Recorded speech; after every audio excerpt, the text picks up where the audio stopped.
Bienvenue dans Smart Bourse. Smart Bourse, votre rendez-vous bourse tous les jours en direct sur Bismart. Un rendez-vous que vous pouvez également retrouver en replay sur le site bismart.fr. Vous pouvez également nous retrouver sur les réseaux sociaux de Bismart et bien sûr nous écouter en podcast sur toutes les plateformes de podcast. Au sommaire de cette édition, nous reviendrons évidemment sur le cas Nvidia. Nvidia qui a débuté sa séance à Wall Street en hausse après les 3 derniers jours qui ont vu la valeur perdre environ 13% donc de sa valorisation. Une correction qui a tout de même fait perdre aux fabricants de puces électroniques 430 milliards de dollars de valorisation juste après être devenu la première capitalisation mondiale, donc pour un temps très court.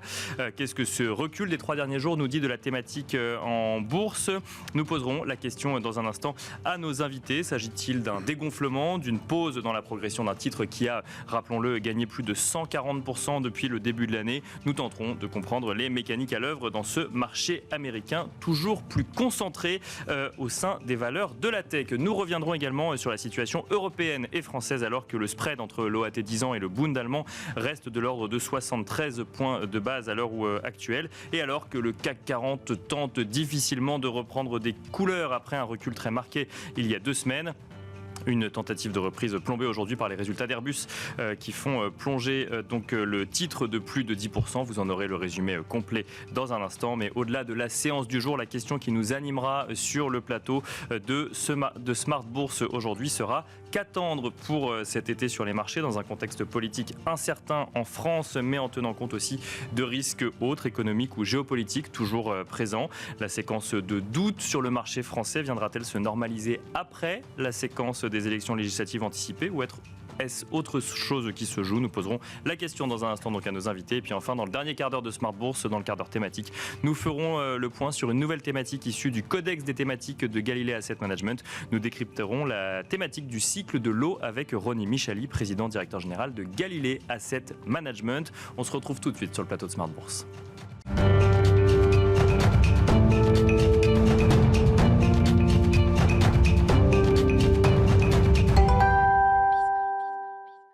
Et nous commençons tout de suite avec Tendance, mon ami, le résumé complet de l'actualité boursière du jour proposé par Pauline Gratel. Bonsoir Pauline. Bonsoir. Bienvenue sur le plateau de Smart Bourse. Pauline, la séance est rouge ce soir pour l'ensemble des bourses européennes. Exactement, et côté français, le CAC 40 perd plus de 1%, pénalisé par Airbus qui lâche plus de 12% au cours de la séance. C'est la chute la plus importante depuis mars 2022, un plongeon qui lui a fait perdre tous ses gains annuels. L'avionneur fait part de difficultés de sa division spatiale et de tensions sur sa chaîne logistique d'aviation commerciale. Airbus a donc été contraint de baisser ses prévisions de livraison, de cash et de résultats opérationnels pour 2024. La société prévoyait initialement de livrer 800 avions, un chiffre baissé à 770. Concernant son bénéfice opérationnel, il devait être compris entre 6,5 et 7 milliards d'euros, mais Airbus ne table plus que sur 5,5 milliards finalement. Dans son sillage, Safran recule de 5%, Thales de 3%, tout comme Dassault Aviation. De l'autre côté de l'Atlantique, côté aviation américaine, il y a du mouvement également, Pauline. Oui, Boeing souhaite acquérir Spirit AeroSystems pour $35 par action selon Bloomberg News. Boeing ouvre en légère baisse à Wall Street, tout comme Spirit AeroSystems qui perd plus de 3%. Toujours aux États-Unis, on revient sur Nvidia dont on parlait en introduction. Nvidia qui rebondit à l'ouverture, Pauline. Oui, depuis son dernier sommet, le titre a perdu 13%. Aujourd'hui, Nvidia rebondit à l'ouverture de Wall Street de 2%. Ces 3 séances consécutives de baisse ont tout de même fait s'envoler quelques 430 milliards de dollars de capitalisation boursière. On continue avec l'actualité des entreprises françaises. Cette fois-ci, Eurofins Scientifique dément les accusations portées hier par Muddy Waters, Pauline. Oui, l'entreprise qui avait perdu 16% hier rejette l'entièreté des accusations de malversation, reprochant des accusations sans fondement. L'entreprise publiera en temps voulu une réponse détaillée. Le titre reprend 4% aujourd'hui. Et alors un mot du marché obligataire qui nous servira d'introduction pour la discussion que nous aurons dans un instant avec nos invités. Qu'en est-il? Quelle est la situation aujourd'hui sur le marché obligataire, Pauline, européen? Le rendement de l'obligation française à 10 ans est autour de 3,13%. Le rendement de l'obligation allemande de même échéance autour de 2,40%. Le spread entre ces deux obligations reste stable autour des 75 points de base. Un mot de l'actualité, l'actualité économique aujourd'hui était publiée la confiance des consommateurs du Conference Board. Oui, pour le mois de juin, la confiance des consommateurs du Conference Board ressort donc à 100,4 en juin, après 101,3 en mai et contre un consensus de 100. Et on finit avec l'actualité pour demain. On attend notamment les résultats de FedEx, Pauline. Oui, ils seront publiés ce soir après la clôture de Wall Street. Les investisseurs prendront également connaissance des ventes de logements neufs aux États-Unis pour le mois de mai, ainsi que de l'enquête de conjoncture auprès des ménages français pour le mois de juin. Voilà, donc l'actualité complète de l'actualité boursière du jour proposée par Pauline Gratel. Merci beaucoup, Pauline. Et quant à nous, on se retrouve tout de suite dans Planète Marché.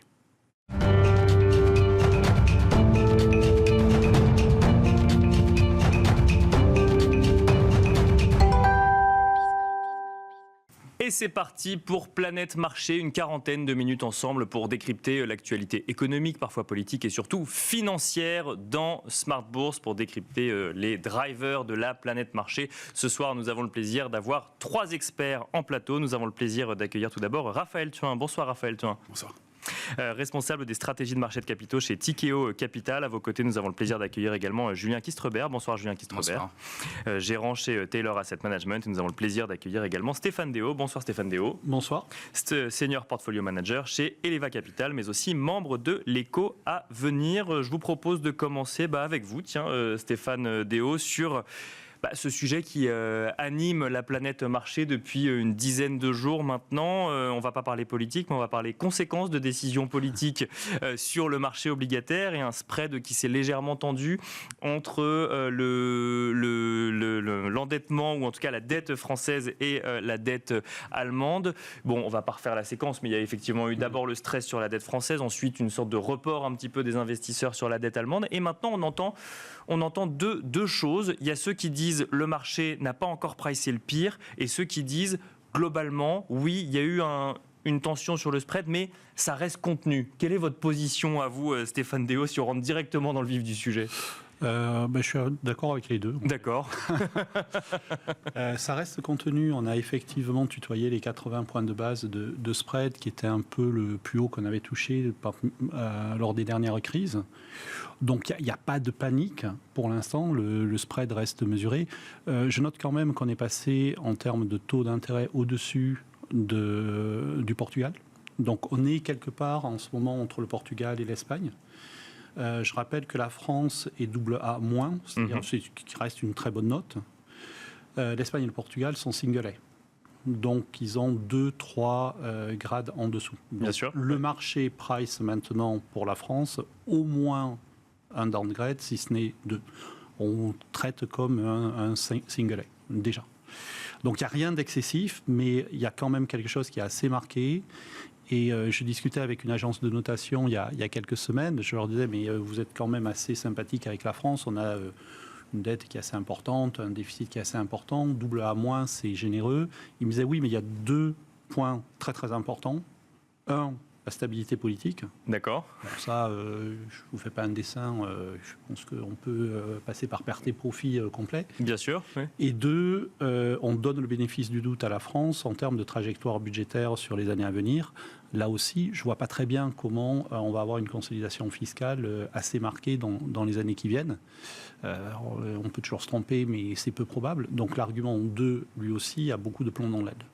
Là où je veux en venir, c'est que pour l'instant, on price un scénario qui n'est pas catastrophique.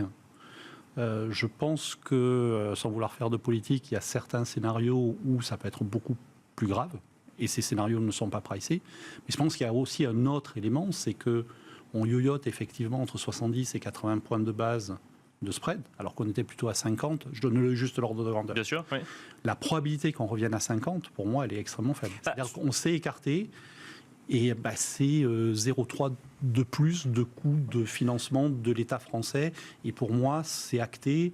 Et il est très très peu probable qu'on revienne vers le bas. Oui, parce que, alors, effectivement, sans faire de politique dans une émission financière, il y a quand même 3 projets aujourd'hui, dont 2 impliquent de nouvelles dépenses et donc potentiellement, s'il n'y a pas de recettes en face, un déficit un peu plus creusé. Donc ça veut dire qu'aujourd'hui, le marché obligataire price finalement le fait qu'on ne reviendra pas à une situation normale. Votre scénario, c'est la situation qu'on connaissait il y a encore 15 jours sur l'endettement et la dette française.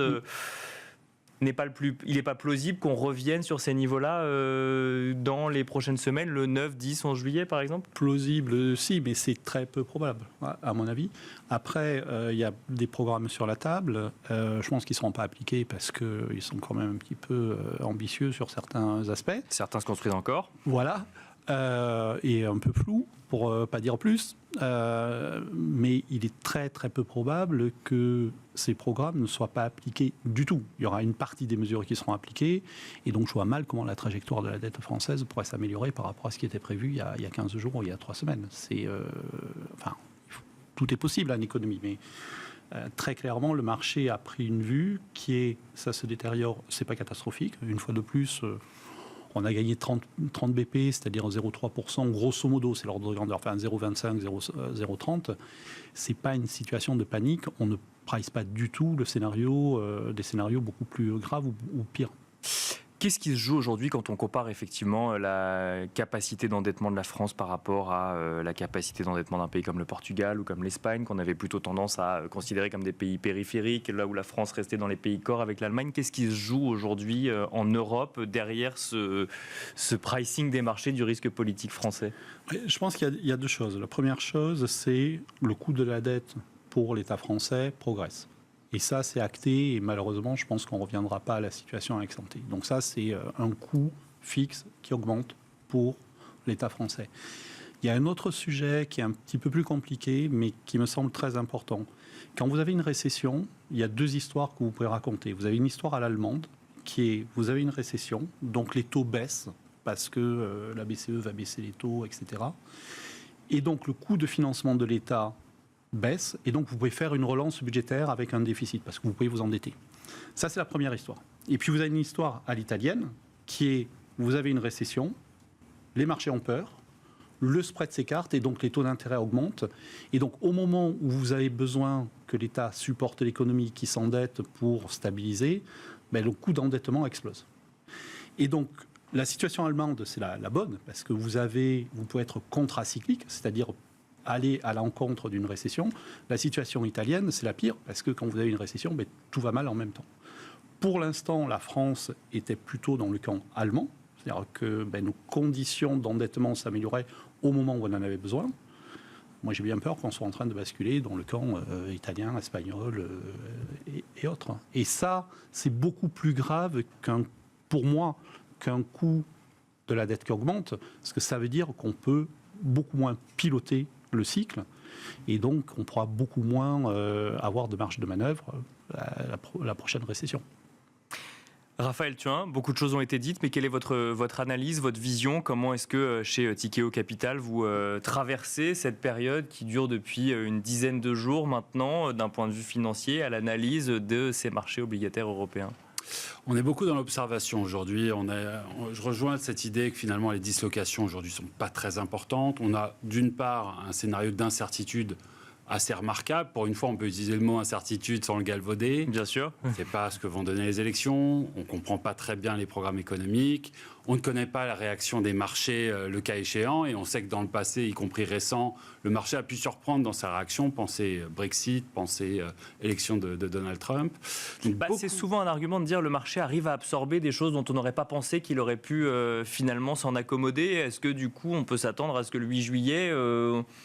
le marché reprenne sa route, ou en tout cas intègre la nouvelle donne, quelle qu'elle soit? Peut-être, peut-être pas. D'accord. Très incertain. C'est la définition de l'incertitude. Voilà. Et là, pour le coup, on peut vraiment parler d'incertitude. Donc, une grande incertitude sur des événements qui ne sont pas anodins. On parle de la deuxième économie de la zone euro, un marqueur de sentiment pour les marchés, un pays cœur, en particulier sur le marché des taux d'intérêt. Donc on est quand même sur une chaîne d'événements qui attire l'attention.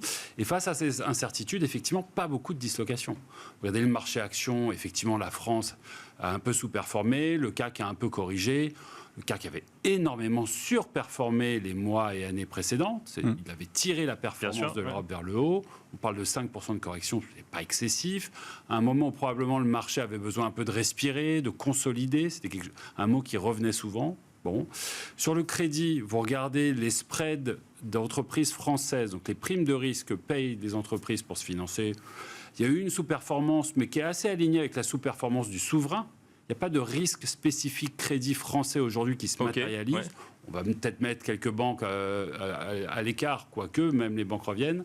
Mais globalement, le marché du crédit, il ne se passe pas grand-chose. Et effectivement, sur les taux d'intérêt souverains, on voit cet écartement du fameux spread Allemagne contre France. C'est ce que disait Stéphane, ça ne va pas très loin quand même. On a déjà vu ces niveaux-là dans l'histoire. Et puis, on regarde en relatif à l'Allemagne, mais en absolu, les taux ont baissé.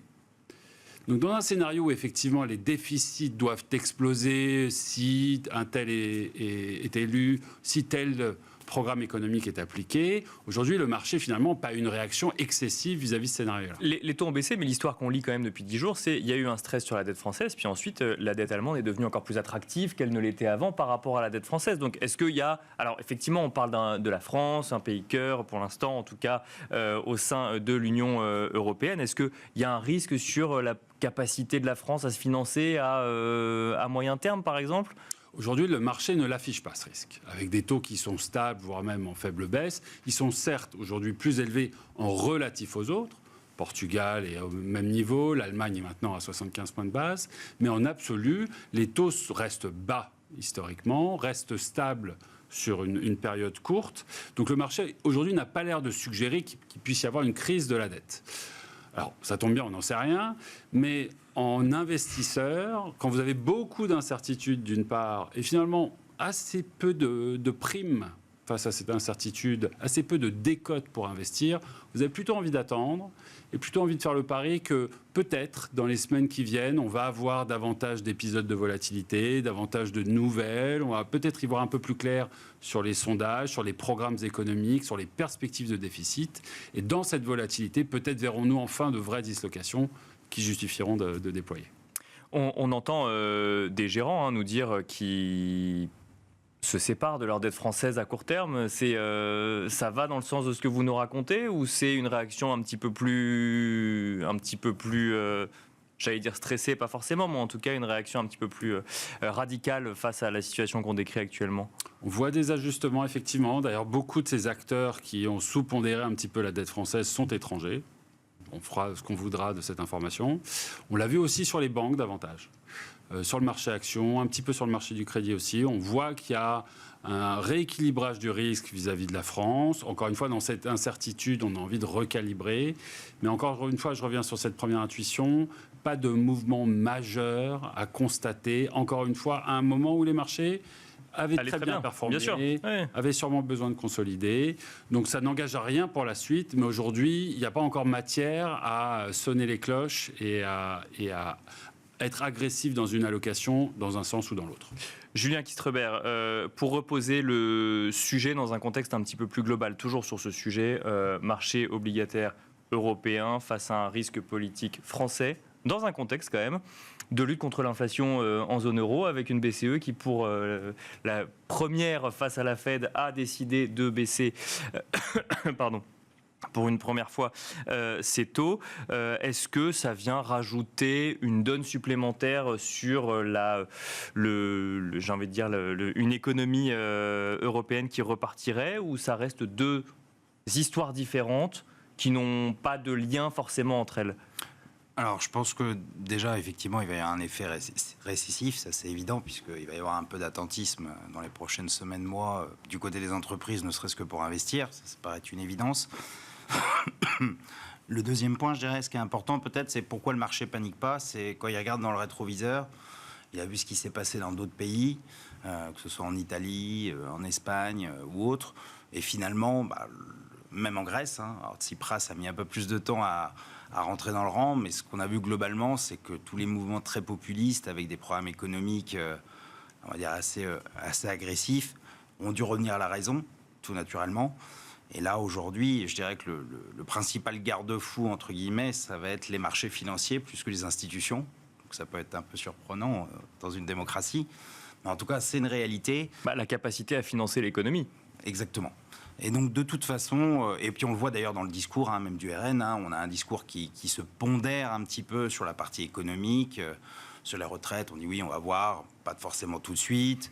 Marché électricité, il y a des petits pas à gauche, des petits pas à droite, c'est pas très très clair sur ce qu'ils veulent faire réellement. Donc on voit que globalement, le discours, en tout cas, ils sont en train de se rendre plus je dirais, plus comme un parti de gouvernement. Et donc, ils sont en train de basculer un petit peu. Et du côté de l'extrême gauche, on le sait, LFI, évidemment, un programme très agressif. Mais ça reste une coalition avec des mouvances un peu différentes, donc une difficulté pour eux. Donc finalement, le sujet RN, finalement, les gens se disent, bon, c'est pas si mal. D'ailleurs, le Wall Street Journal le disait très bien. Donc c'est intéressant de voir la vision américaine, en disant que finalement, le discours, ils étaient plus anti-européens, même s'ils veulent changer les choses. Donc tout ça fait que, ils rentrent un peu plus dans les clous, entre guillemets. Et donc que ça crée moins de stress sur les marchés, d'un point de vue financier. Et puis le pire, c'est quoi? C'est le gouvernement technique, comme on a eu en Belgique. Ça a pu durer quelques mois. Alors effectivement, on a des réformes de structure à faire, puisque on rentre dans des déficits excessifs au niveau de l'Europe. Mais tout ça, finalement, est en train de passer. En tout cas, du point de vue du marché, il y a un peu de réaction. Mais on va attendre de voir ce que donnent les élections et puis l'application réelle des programmes qui, à n'en pas douter, seront assez éloignés des promesses électorales. Donc quand vous regardez effectivement la situation, vous la comparez finalement à d'autres moments, que ce soit l'élection de Trump aux États-Unis ou Meloni, effectivement l'arrivée au pouvoir de Meloni en Italie, et où finalement il y avait un stress avant que ça arrive, et le jour où c'est arrivé, on s'est rendu compte qu'on arrivait économiquement à intégrer cette nouvelle donne et qu'il n'y avait pas de plus grand stress à avoir, si je comprends bien. On ne va pas résoudre les problèmes de déficit que l'on a, ça c'est très clair, parce que d'un point de vue électoral, c'est pas possible. Donc j'ai envie de dire, on va continuer comme on faisait auparavant. D'accord. Est-ce qu'on va accélérer autant que ce que les programmes disent? On n'y croit pas du tout. Voilà. Après, il faudra évidemment qu'ils donnent quelque chose quand même, puisqu'ils se sont avancés. Et puis de toute façon, ils ont besoin de la BCE. S'il y a de la détention sur la dette et qu'on demande l'aide de l'Europe, on ne pourra pas dire en même temps on ouvre les vannes et on dépense comme on veut. C'est assez intéressant aussi. Il y a la réunion à venir au niveau européen où les Allemands s'opposent à l'émission d'une dette commune pour le financement notamment de la défense européenne. Donc on voit quand même que ça crée quand même des situations un peu d'attentisme à ce niveau-là. Voilà. Bon, je dirais que la plus mauvaise nouvelle, c'est que ça veut dire que d'un point de vue économique, en tout cas pour la France, ça veut dire que les prochains mois vont être relativement calmes. Bon, c'est l'été, certes, mais ce sera encore plus calme, certainement en termes de décisions d'investissement. Je pense que, si je peux me permettre, il ne faut pas en revanche sous-estimer non plus l'importance des événements en cours. C'est-à-dire que cette thématique des déficits, de la dette galopante, c'est une thématique qui existait depuis un certain temps, qui était dans l'esprit des investisseurs.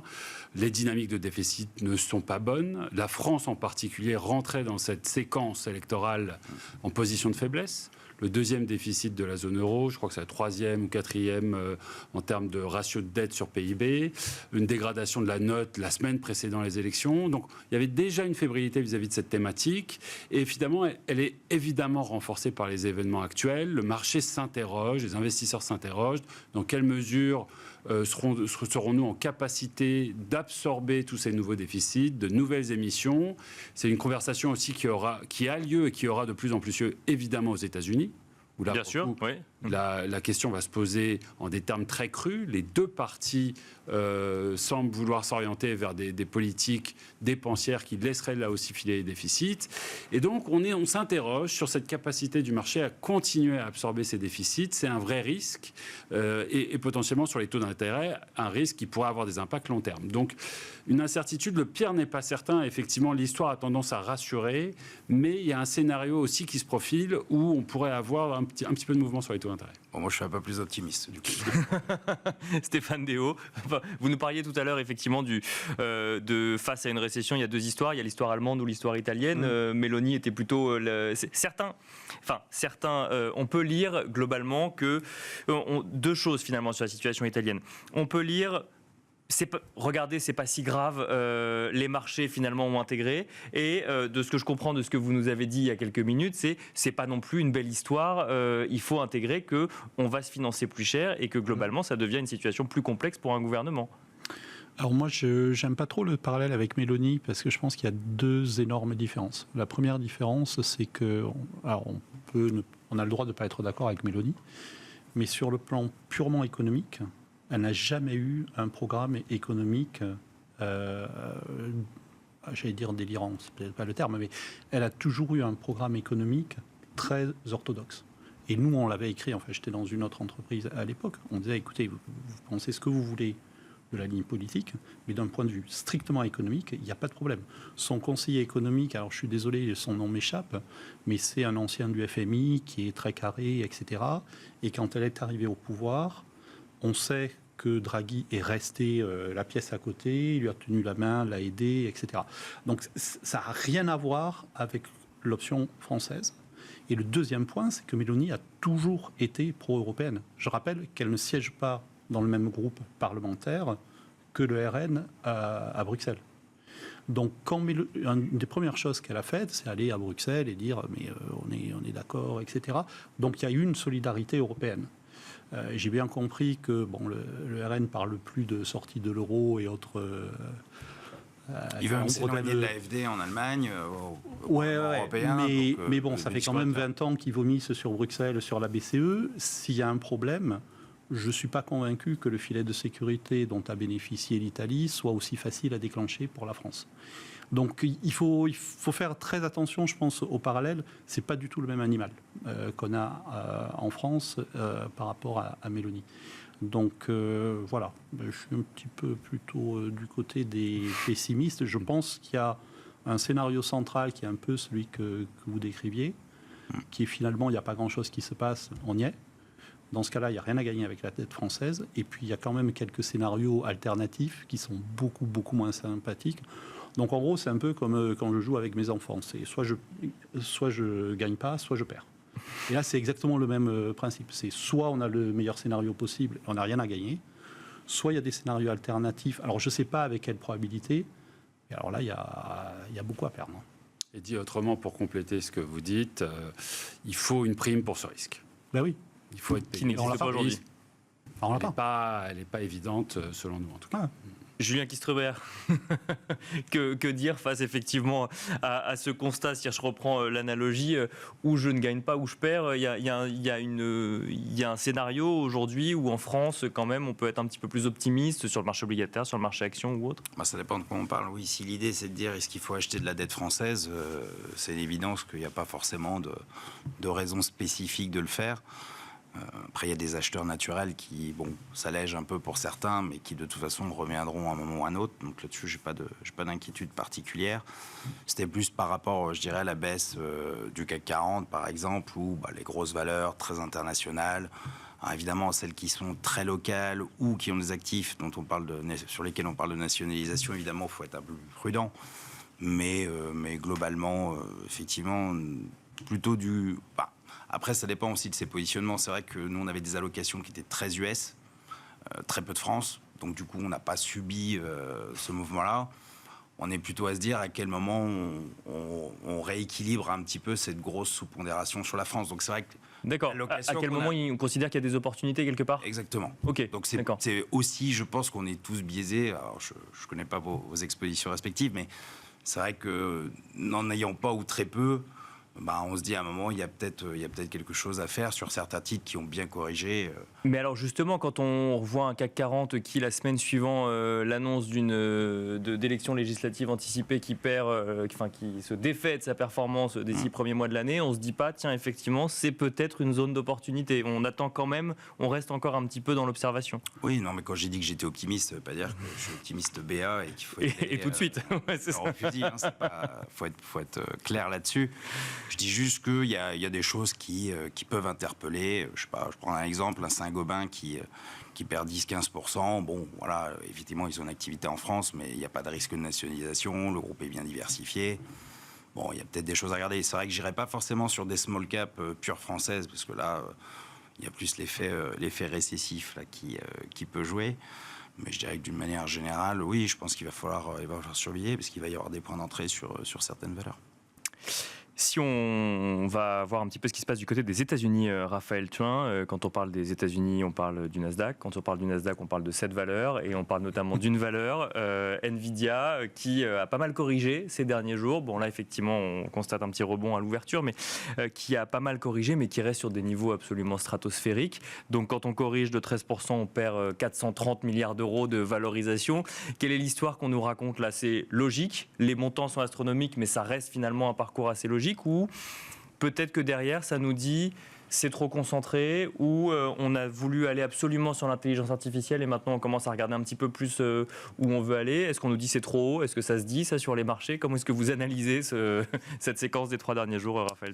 Ouais, c'est intéressant. Là, il se passe quelque chose d'intéressant. C'est évidemment très important. Le facteur IA, il a tiré les marchés vers le haut. On ne peut pas surestimer l'importance de ce facteur IA.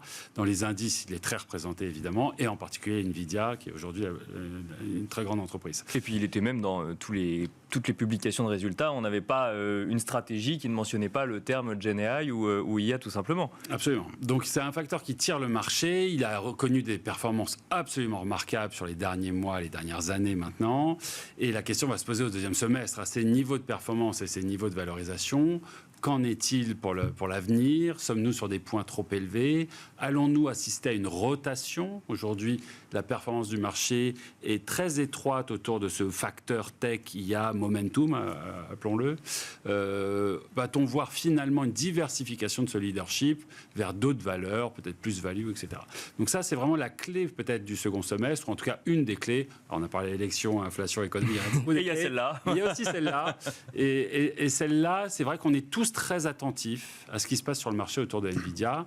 C'est vrai que ces derniers jours, à l'exception d'aujourd'hui, on a vu cette rotation. On a commencé à avoir des prises de profit sur Nvidia, à un moment où effectivement les valorisations ne sont pas peu chères, la performance a été remarquable, et on est en droit de s'interroger sur la possibilité que cette performance et ces niveaux de valorisation perdurent sur la durée. On peut imaginer qu'effectivement, il y a eu un phénomène épisodique de marché très fort. Dans quelle mesure ce type de performance et de valorisation est soutenable sur la durée? On s'interroge. Et c'est vrai que ce facteur IA, il est incontournable. C'est une méga tendance. Il faut s'y exposer. Il y a probablement consensus sur le sujet. La question, c'est comment s'y exposer? Et est-il en train potentiellement de s'essouffler? On sait que l'IA, ça a été un gros facteur de dépenses d'investissement pour les entreprises en général et en particulier les grosses tech. Ça n'a pas été pour l'instant vraiment un facteur de productivité. Donc on est encore sur une dynamique qui est assez naissante finalement autour de l'IA. On sait que ces grosses tech et ces grandes entreprises ont beaucoup dépensé sur l'IA. On commence même à entendre qu'elles ont peut-être surinvesti. Aujourd'hui, il y a des conversations autour du fait que beaucoup de ces puces qui ont été achetées chez Nvidia ne sont pas en utilisation parce qu'il n'y a plus de place dans les centres de données. Que Nvidia songe maintenant à se diversifier vers d'autres activités, sentant qu'effectivement, potentiellement, le vent pourrait tourner. Donc on s'interroge peut-être à court terme sur cette idée que, bien que ce soit une méga tendance long terme et qu'il faut en avoir sur le portefeuille, on pourrait atteindre peut-être un plateau ou en tout cas avoir une accalmie sur ce front-là. C'est intéressant parce que dans ce que vous nous dites, la tendance en fait sur Nvidia donne un peu le là sur la méga tendance. On pourrait se dire aussi ça va déconcentrer peut-être un petit peu pour aller vers d'autres valeurs. Mais non, si je comprends bien, globalement, ce qui se passe sur Nvidia donne le là sur le reste des entreprises exposées sur le sujet IA aujourd'hui. C'est un marqueur de sentiment et aujourd'hui, la profitabilité de l'IA, elle se fait à travers le hardware, la production de puces, c'est là où l'activité se trouve, en termes de services, en termes de logiciels, en termes, encore une fois, d'applications concrètes au quotidien des entreprises. On commence à avoir des exemples, mais il est rare d'être sur des conférences téléphoniques d'annonce de résultats où on voit concrètement l'impact de l'IA sur telle et telle entreprise ou telle et telle profitabilité. Donc aujourd'hui, cet impact, clairement, il est centré sur ces entreprises qui produisent ces processeurs et ces puces. On n'a pas encore vu vraiment d'élargissement sur d'autres secteurs d'activité. Et dans ces conditions, à des niveaux de valorisation qui sont élevés, effectivement, peut-être que le marché commence à se poser des questions. Ça va être un facteur très important pour le second semestre. Encore une fois, il a tiré le marché vers le haut. Il est très représenté dans les indices, très représenté dans les ETF qui sont eux-mêmes présents dans beaucoup d'allocations. Si demain on devait voir un mouvement en sens inverse, on verra. Et ça serait pas potentiellement possible. Ça serait possible. On l'a vu dans l'histoire. Le mot qui fait peur chez Nvidia, c'est peut-être Cisco. Vous vous souvenez peut-être au moment de la bulle Internet. Bien sûr. L'action Cisco qui lui-même était un fournisseur pour cette méga tendance Internet avait fait un aller-retour assez spectaculaire. On n'en est évidemment pas là, mais c'est dans tous les esprits et ça sera un facteur à suivre pour le second semestre. Stéphane Déo, il y a effectivement le parcours à court terme d'une valeur, Nvidia, et la méga tendance à long terme. Comment est-ce qu'on intègre les deux en complément de ce que nous a déjà dit Raphaël Turin? Je vais probablement redire ce que Raphaël a dit avec différents mots. Je pense qu'il y a deux sujets qu'il faut séparer. Le premier, c'est Nvidia, tout simplement. Alors nous, on a fait beaucoup de travail. Vous savez qu'Nvidia dessine des puces, mais ne les produit pas. C'est TSMC qui les produit. Ils n'ont pas d'usine, en fait. Okay. Et en fait, TSMC a besoin de composantes qu'ils sourcent ailleurs, etc. Donc on a regardé toute la chaîne. Il y a beaucoup de choses qui se font, en particulier à Taïwan et en Corée, mais pas uniquement. Et tous les indicateurs convergent vers l'idée que la production va augmenter, que la demande est là, etc., etc. Donc on a ce problème récurrent depuis 2 ans où on dit Nvidia c'est cher, ils ont beaucoup cru, mais on arrive à un plateau. Je pense que le plateau, il est pas là. Il sera dans 1 an, et donc il y a encore beaucoup de jus sur Nvidia. Alors, entre parenthèses, je suis obligé de préciser que je suis actionnaire d'Nvidia. Ok, très bien. Donc hier, j'étais pas très content. D'accord, vous avez suivi ça de près, du coup. Mais vous avez dit 140% depuis le début de l'année, donc finalement, on s'en sort pas si mal que ça. Mais donc, je pense que sur Nvidia, on reste très constructif, parce qu'ils viennent de sortir de nouvelles puces qui sont encore plus puissantes que les précédentes. La demande est là. Et donc, il y a encore quelques trimestres, je pense, qui sont très, très bons. Et les valos sont effectivement élevés en spot. Mais si on met des taux de croissance assez élevés, on tombe sur des valos fin d'année, début d'année prochaine, et qui sont tout à fait raisonnables. Donc, Nvidia, pour nous, il y a encore du jus. En gros. Après, il y a l'autre sujet qui est la monétisation de l'IA. Et ça, effectivement, pour moi, il y a un énorme sujet. Prenez Google, par exemple. Google vous dit, mes publicités vont être 3 fois, 5 fois, 10 fois plus efficaces. Ça ne veut pas dire que vous allez dépenser 3 fois, 5 fois ou 10 fois plus de publicité. Vous dépensez autant. Si vous donnez de la publicité sur Google, vous allez être plus efficient, mais Google ne va pas gagner plus d'argent. Par contre, ils ont des milliards et des milliards d'investissements de l'autre côté.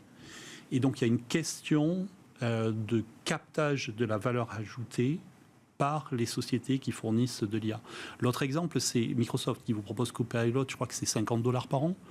Copilot, si vous l'utilisez bien, moi, ça va m'économiser plusieurs journées de travail, si ce n'est plus, par an. Donc, sur un salaire d'un cadre où vous allez économiser des journées, voire des semaines de travail, Microsoft arrive à capter $50, ce qui est quasiment rien.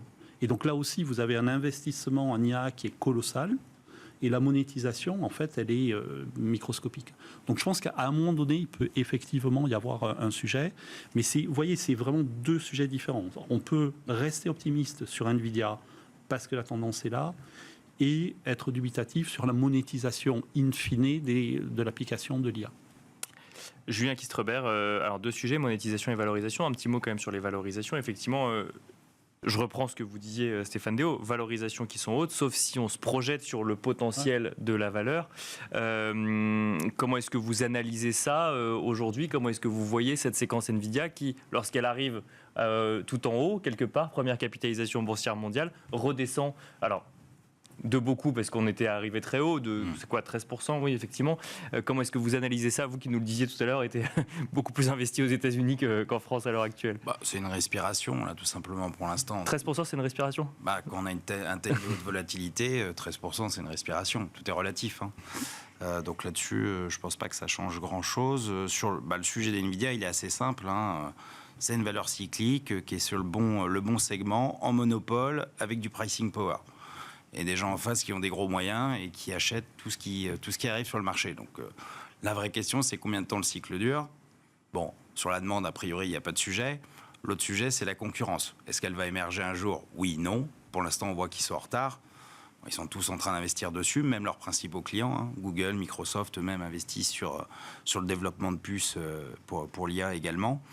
Donc pour l'instant, on ne voit rien émerger, en tout cas, qui pourrait changer la structure du marché, en tout cas pour les prochains trimestres. Le sujet monétisation qui a été évoqué à court terme ne viendra pas réduire des potentiels investissements Non, parce que les acheteurs ont tellement de cash flow de toute façon, et ils veulent prendre le marché, ils investiront. Ça, j'y crois peu au fait qu'ils reculent. Le vrai sujet, c'est s'il y a des alternatives, et ils en veulent. Ça, c'est clair. Ils cherchent des alternatives. Pour l'instant, ils n'en ont pas, donc ça, c'est clair.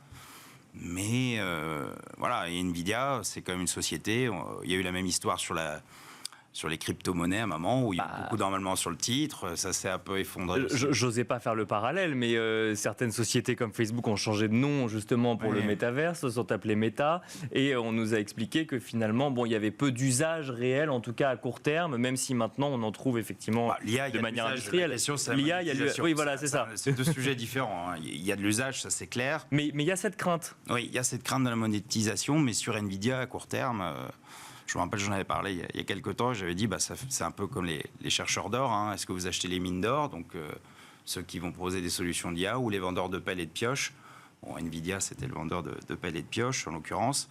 Bon, c'était effectivement la bonne pioche. D'accord. Pour jouer la thématique. Mais voilà, mais pour moi, tant qu'il n'y a pas de vraie solution concurrente qui arrive, il n'y a pas de sujet. Le problème, c'est que le jour où ça va arriver, on parlait de respiration et de volatilité du titre, ça fera très très mal. Si un de leurs gros clients qui annonce qu'ils sont en capacité de s'auto-fournir, d'accord, ouais.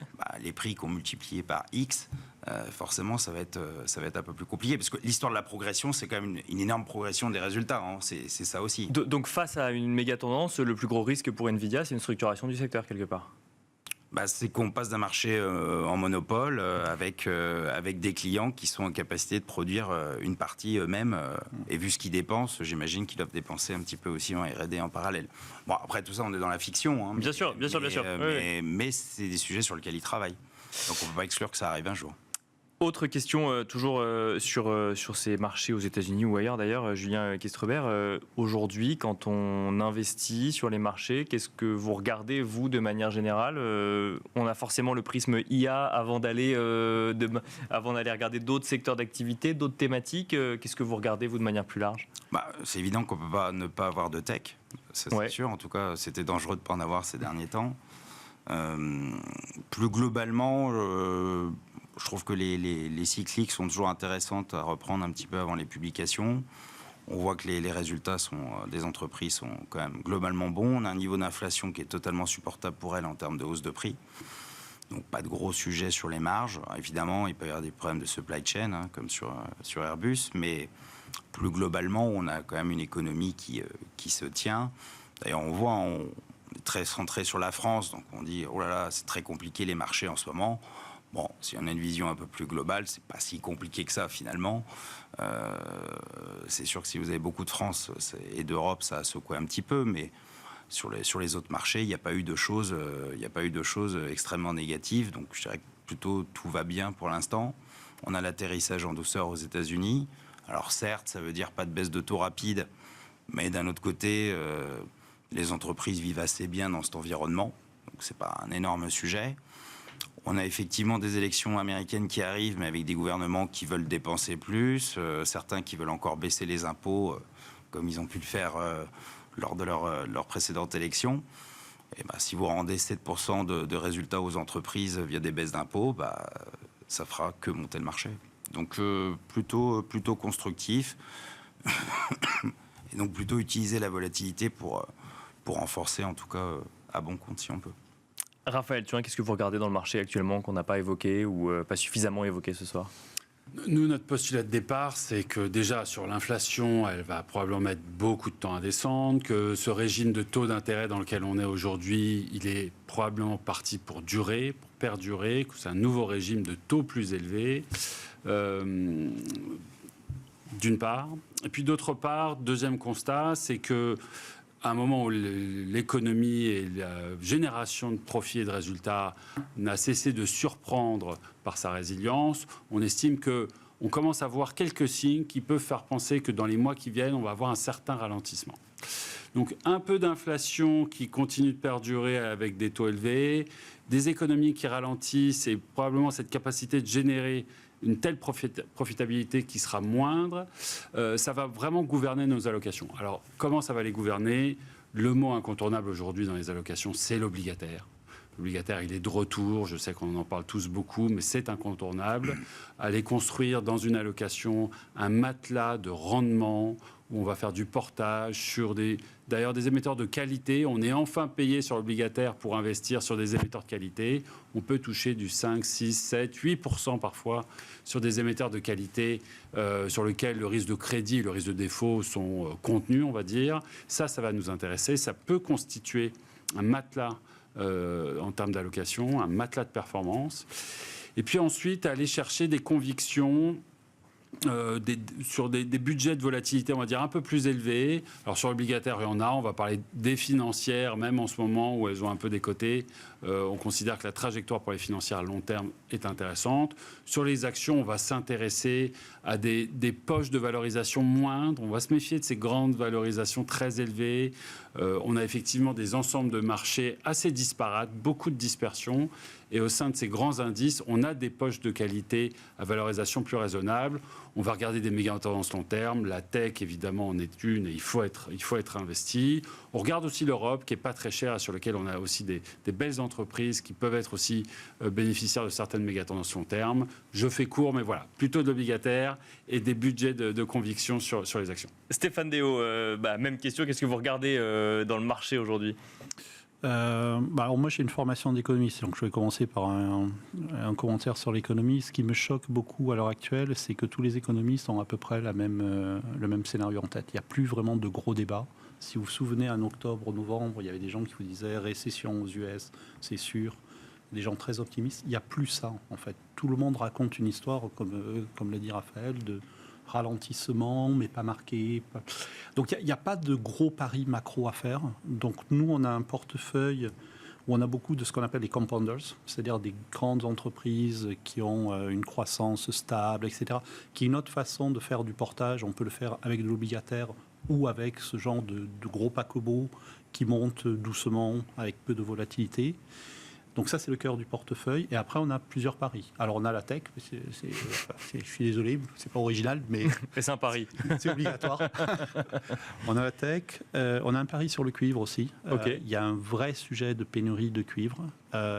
Comme d'habitude, on ne sait pas à quel moment le prix du cuivre va exploser. Mais la demande n'arrête pas de progresser. Et l'offre ne peut pas progresser. Elle a plutôt tendance à baisser. Donc, il y a un moment où l'effet ciseau va exploser. Donc c'est un autre sujet. On a plusieurs valeurs chinoises aussi. Alors la Chine va mal, je sais, je suis au courant, tout le monde est au courant. Ça va mieux. Ça va moins mal. Voilà. Ça va moins mal. Un peu mieux. Mais toujours très optimiste. on pense que le marché a pris la bonne thématique, c'est-à-dire il faut mettre un discount sur les actifs chinois, mais que, comme souvent, le marché a poussé la thématique beaucoup trop loin et surtout n'a pas été discriminant. C'est-à-dire si vous allez chercher certains noms, vous avez des sociétés, Pinduoduo par exemple, dont on est actionnaire, 40% de croissance, 10% de PE, 10% de PE, vous regardez sur la côte française, vous avez des trucs qui ne bougent pas. Donc il y a des pricing qui sont vraiment aberrants. Alors Pinduoduo, c'est la compagnie qui détient Temu, le site de vente en ligne. Donc il y a plusieurs thématiques comme ça qu'on greffe sur un cœur de portefeuille qui en fait nous porte gentiment vers l'eau. On finira là-dessus. Merci beaucoup Stéphane Déo, merci beaucoup Julien Kistrebert, merci beaucoup Raphaël Thuin de nous avoir accompagnés dans Planète Marché. Et on se retrouve nous tout de suite dans Marché à thème.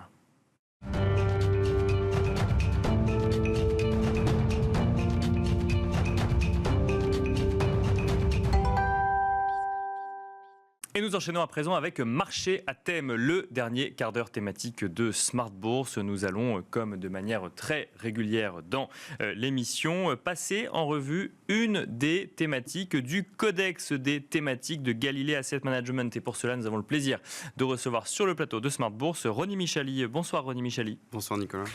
Vous êtes président et directeur général de Galilée Asset Management. Et pour cette analyse donc d'une thématique du codex des thématiques, on va parler du cycle de l'eau. Alors, le cycle de l'eau, ça ne parle peut-être pas forcément à tous les investisseurs. De quoi est-ce qu'on parle quand on parle d'une thématique qui englobe le cycle de l'eau, Ronnie Michali ? Alors déjà, il faut savoir que c'est une thématique qui existe depuis longtemps, qui est traitée par les sociétés de gestion depuis assez longtemps, qu'on appelle en général water. Mais nous, on préfère la voir sous une forme vraiment de cycle parce que c'est l'extraction, le transfert, le transport, la consommation, la réutilisation de l'eau jusqu'au recyclage. Donc c'est un vrai cycle et c'est toutes les sociétés qui tournent autour de cet écosystème du coup et qui traitent du transport jusqu'à la distribution et au recyclage de l'eau. D'où le terme de cycle, effectivement, puisque ensuite on recycle l'eau pour la remettre effectivement dans l'économie en lien sur le sujet. Si on regarde, comme d'habitude, dans l'analyse du codex des thématiques, les fondamentaux de la thématique, qu'est-ce qu'ils nous disent aujourd'hui, René Michali ? Alors quand on regarde les fondamentaux, c'est toujours pareil, on va s'assurer que la thématique est structurelle, internationale et transversale. D'accord. Donc structurelle, ça veut dire qu'on n'a pas de questions à se poser sur le modèle économique de la thématique pendant au moins les 20 prochaines années. D'accord. Et ce qu'on sait, c'est que d'ici 2050, la population mondiale va augmenter de 2 milliards d'habitants, que malgré que 2 tiers de la planète soit de l'eau, finalement une infime partie est consommable. Le reste est piégé dans les calottes glaciaires, dans les glaciers, c'est de l'eau salée ou de l'eau qui est trop polluée pour être consommée. Donc finalement, c'est 0,25% de l'eau dans le monde qui est consommable. Et la demande, elle devrait augmenter de 30% d'ici 2050, selon l'ONU. Donc on a un vrai enjeu. Il y a encore aujourd'hui 162 personnes par heure qui meurent parce qu'ils n'ont pas ou accès à l'eau ou accès à un point d'eau insalubre. Donc c'est l'ODD numéro 6 des Nations Unies. C'est un droit fondamental qui est l'accès à l'eau. Ça, c'est pour la partie structurelle. Internationale, donc comme j'ai dit, on sera bientôt 10 milliards sur Terre. En 2050, il devrait y avoir quand même plus de la moitié de la population qui sont dans des régions qui sont touchées par le stress hydrique. Bien sûr. Et quand on regarde la carte, en fait, on se rend compte que ça touche tous les continents. Et comme on sait que c'est 70% de la consommation d'eau qui est liée à la production agricole, il ne faut pas seulement regarder l'eau juste qu'on utilise pour se désaltérer ou pour se laver, il faut regarder en fait l'empreinte d'eau virtuelle. Et l'empreinte d'eau virtuelle nous dit que pour produire 1 kg de bœuf, il nous faut 15 000 litres d'eau, ce qui au passage est 10 fois plus que pour 1 kg de céréales. Mais plus les classes moyennes arrivent finalement, enfin plus les classes plus moyennes on fait face à l'émergence des classes moyennes, plus il y a besoin de consommation d'eau. Ouais. Exactement. Plus les gens vont raffiner leur mode de vie et surtout leur nutrition et vont consommer notamment de la viande. Et donc il va falloir de plus en plus d'eau. Et enfin transversal, donc en un mot, des sociétés qui œuvrent dans différents secteurs, principalement l'industrie et les services aux collectivités, mais on va retrouver des sociétés dans la désalinisation, dans la filtration, dans la recherche, la prévention des fuites, dans le goutte à goutte et aussi l'humidification des racines, dans tout ce qui est agriculture, et le recyclage des eaux usées. Donc dans cette thématique, on retrouve des sociétés du style American Water Works ou Veolia, qui sont des pure players de la thématique, on va dire, mais qui sont aussi très larges, transport, distribution, recyclage, mais aussi des sociétés comme Xylem dans les technologies de l'eau, ou encore Ecolab, qui est dans l'hygiène et dans la prévention des infections liées à l'eau. Vous avez apporté, René Michali, un graphique qui nous permet de revenir sur les performances boursières. Alors, comment est-ce qu'on analyse les performances boursières d'une grande thématique comme ça, René Michali ? Alors, on a créé ce qu'on appelle les ITG, indicateurs thématiques Galilée, qui sont en fait des paniers de 50 valeurs sur toutes les thématiques que l'on suit, mais en l'occurrence ici sur la thématique du cycle de l'eau. Bien sûr. Et qui vont nous permettre de faire des analyses sur ces thématiques. Donc, c'est un modèle qui est unique en France, dans le sens où il a créé ce qui nous permet d'analyser les thématiques et de mesurer leur potentiel boursier. Alors, si on regarde ici, on voit tout d'abord la thématique cycle de l'eau en bleu, bien sûr, surperforme le MSCI World en gris. Donc sur les performances, on est donc depuis le début de l'année plus 7,1%. En 2023 plus 21%. La mauvaise année c'est 2022, mais pour pas mal de thématiques évidemment. Sûr, oui. Encore qu'on ne fait que moins 22% en 2022, c'est facile à retenir, parce que la thématique est très blend, c'est-à-dire qu'elle est à la fois croissance et value. Et donc, du coup, elle n'a pas trinqué comme beaucoup de thématiques qui ont pu faire des moins 30, moins 40%, des thématiques qui étaient 100% croissance. Donc, on a aujourd'hui Bien sûr, une prime de valorisation qui est revenue à zéro par rapport au MSCI World. Donc, on est dans les pays du MSCI World, 22 fois les bénéfices. Et donc, cette prime de valorisation nous permet finalement de nous positionner sur cette thématique cycle de l'eau en étant patient. Bien sûr, c'est une thématique sur laquelle on ne va pas faire des coups boursiers. Hein. De toute façon, il y a très peu de thématiques sur lesquelles on peut faire des coups en bourse. Et donc, on va avoir, on le voit hein, sur la thématique, une volatilité un petit peu supérieure au MSCI World, encore qu'elle est inférieure à la moyenne des 25 thématiques qu'on regarde, mais une bonne performance dans la durée. Donc, il faut être patient. C'est une thématique qui illustre bien la citation de feu Charlie Munger, hein, l'associé de Warren Buffett, qui disait « La bourse, c'est le meilleur moyen de transférer de l'argent des impatients vers les patients ». Si on regarde les points forts ou les points faibles de la thématique, Ronnie Michali, qu'est-ce que vous relevez? D'abord les points forts de la thématique. Alors les points forts, on en a pas mal parlé, mais juste pour résumer, du coup, beaucoup d'investissements publics avec une visibilité long terme. Ça, c'est quelque chose qui est important. On aime bien en finance avoir une visibilité sur les cash flows long terme. Selon une étude de BNP, il nous faudrait quand même 1000 milliards d'investissements dans la prochaine décennie pour faire face à tous les besoins d'infrastructures que l'on a liés à l'eau. Et donc, évidemment, ce n'est pas que les sociétés privées qui vont faire face. Et bien sûr, c'est une thématique qui est portée par plusieurs méga-tendances. La croissance de la population mondiale, on en a parlé, l'urbanisation, la transition écologique et aussi la révolution digitale, puisqu'il y a beaucoup d'innovations de ces sociétés qui traitent des problématiques liées à l'eau. L'eau peut aussi avoir des points faibles, le cycle de l'eau. Vous avez parlé de stress hydrique. C'est des choses aussi qu'on intègre quand on regarde la thématique? Absolument. Alors, bien sûr, on a les risques géopolitiques qui peuvent avoir... On regarde bien sûr les risques qui ont un impact boursier sur les sociétés de la thématique. Hein. Il y a d'autres risques, bien sûr, sanitaires, etc. Mais qu'est-ce qui peut avoir un impact négatif sur ces sociétés de cette thématique? Donc le risque géopolitique, bien sûr, dû au stress hydrique, exemple en Mésopotamie par exemple, on a bien sûr l'Irak, la Syrie et la Turquie qui ont du mal à faire le partage des eaux et ça devient une situation qui peut avoir des risques sécuritaires. Donc ça peut avoir des installations de certaines sociétés qui sont pris dans finalement un conflit géopolitique. Il peut y avoir également des cyberattaques en Floride, on en a eu une en 2021, où des pirates ont réussi finalement à insérer un composant chimique à un seuil critique dans le réseau d'eau. Donc ça, c'était vraiment une grosse alerte sur les différents réseaux qui ont été très informatisés ces dernières années, mais évidemment, les cyberattaques peuvent avoir un effet dévastateur. Il y a le changement climatique, bien sûr. Aussi, bien sûr, parce que les catastrophes naturelles liées à l'eau peuvent bien sûr impacter les réseaux. Et puis, comme dans toute thématique liée au public, aux politiques, eh bien, il y a la visibilité sur les cash flows long terme, mais il y a aussi les changements de majorité, les nouvelles orientations qui peuvent être prises dans les différents conseils municipaux, conseils régionaux, etc. Ça vaut pour effectivement tous les types d'investissements. Très rapidement, Ronnie Michali, oui. Comment est-ce qu'on peut investir sur le cycle de l'eau? Alors, un fonds Pictet Water, qui est connu depuis très longtemps, avec 70% d'actions US, donc il va vous donner une surpondération US dans le portefeuille, article 9 SFDR, donc pour ceux qui ont des portefeuilles ESG, et puis qui a une performance depuis le début de l'année qui est bonne, hein, plus 9% environ. Un ETF Amundi MSCI Water, celui-ci est éligible au PEA, 62% d'actions US, donc un peu moins pondéré sur les US, et beaucoup d'industrie, 75% du secteur industrie dans ce fonds. Et enfin, un autre fonds, Regnan Sustainable Water and Waste, qui lui va traiter à la fois de la thématique recyclage et déchets et de la thématique de l'eau. La thématique recyclage et déchets, je l'ai présenté le mois dernier dans cette émission. Et elles sont très liées, puisque le traitement de l'eau fait partie aussi du recyclage. Merci beaucoup, Ronnie Michali, de nous avoir accompagnés dans Marché à thème. Je rappelle que vous êtes président et directeur général de Galilée Asset Management. Merci à vous également. Et je vous donne rendez-vous très vite sur Bismart.